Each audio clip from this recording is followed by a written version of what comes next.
Sunday highlight മാളിൽ പോയപ്പോൾ കണ്ട കാഴ്ചയാണ് കേട്ടോ അത്. കാരിക്കേച്ചർ ആർട്ട് അങ്ങനെ എന്തോ ആണെന്ന് തോന്നണു കേട്ടോ ഇതിനെ പറയുന്നത്. പക്ഷെ നല്ല ഭംഗി തോന്നിട്ടോ, ആ കുട്ടീനെ എന്ത് ഭംഗിയിലാണ് കാർട്ടൂണായിട്ട് വരച്ചിരിക്കുന്നത്. കുറച്ച് നേരം അവിടെ ചുറ്റിപ്പറ്റി നിന്ന് നോക്കി, എനിക്കും കൂടി ഒന്ന് വരച്ച് കിട്ടിയാൽ കൊള്ളായിരുന്നു എന്നൊക്കെ ഉണ്ടായിരുന്നു. പക്ഷെ നല്ല തിരക്കായിരുന്നു. അവിടെ നിന്ന് തിരിഞ്ഞു നോക്കിയപ്പോഴാണ് കേട്ടോ ഒരു പെയിൻറ്റിങ് എക്സിബിഷൻ തന്നെ അവരവിടെ വെച്ചിട്ടുണ്ടായിരുന്നേ, ആൾക്കാർക്ക് കാണാനായിട്ട്.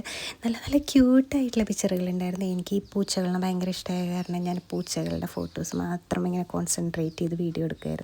അതിലത്തെ ഈ ഡ്രോയിങ് കേട്ടോ, ഇതിനെപ്പറ്റി പറയാണ്ടിരിക്കാൻ പറ്റില്ല. എനിക്കിത് കണ്ടിട്ട് ഒന്നും മനസ്സിലായില്ല. ഇത് വേണമെങ്കിൽ ഞാൻ വരച്ചു കൊടുക്കും അവർക്ക്.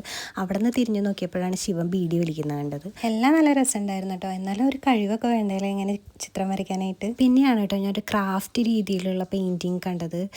ഇത് കണ്ടോ, ബുദ്ധനെ ഫുള്ള് പേപ്പർ വെച്ചിട്ട് കളർ ചെയ്ത് ഇങ്ങനെ ചുറ്റിയിട്ട് ഇങ്ങനെ വെച്ചിരിക്കുകയാണ്. നല്ല രസമുണ്ട് കേട്ടോ. പിന്നെ അത് കഴിഞ്ഞിട്ട് സ്റ്റോൺ ആർട്ടിൽ ഫ്രെയിം ചെയ്ത് വെച്ചിട്ടുണ്ട് കണ്ടോ. സ്റ്റോണിലൊരു ഫാമിലീസിന് ഉണ്ടാക്കി വെച്ചിട്ടുണ്ട്. പിന്നെ ഇത് ഞാൻ നോക്കിയപ്പോൾ മനസ്സിലായത് ഇത് താറാവ്, അടിയിലത്തെ പട്ടി. ഇങ്ങനെ ആർട്ടിനെ പറ്റിയിട്ട് ഒന്നും അറിയാത്തവർ ഇങ്ങനെ പോയ പട്ടി ചന്തയ്ക്ക് പോയ പോലെ എന്നൊക്കെ നമ്മൾ നാട്ടിൽ പറയും.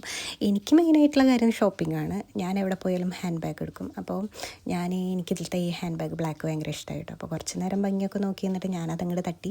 പിന്നെ എനിക്ക് എവിടെ പോയാലും ഒരു ടോപ്പ് അല്ലെങ്കിൽ എന്തെങ്കിലും ഒരു ഡ്രസ്സ് എടുക്കണം, അല്ലെങ്കിൽ അന്നത്തെ ദിവസം സമാധാനം കിട്ടില്ല. അങ്ങനെ ഞാൻ ഈ ടോപ്പും അങ്ങോട്ട് എടുത്തു. അങ്ങനെ സമാധാനമായിട്ട് തിരിച്ചു പോന്നു.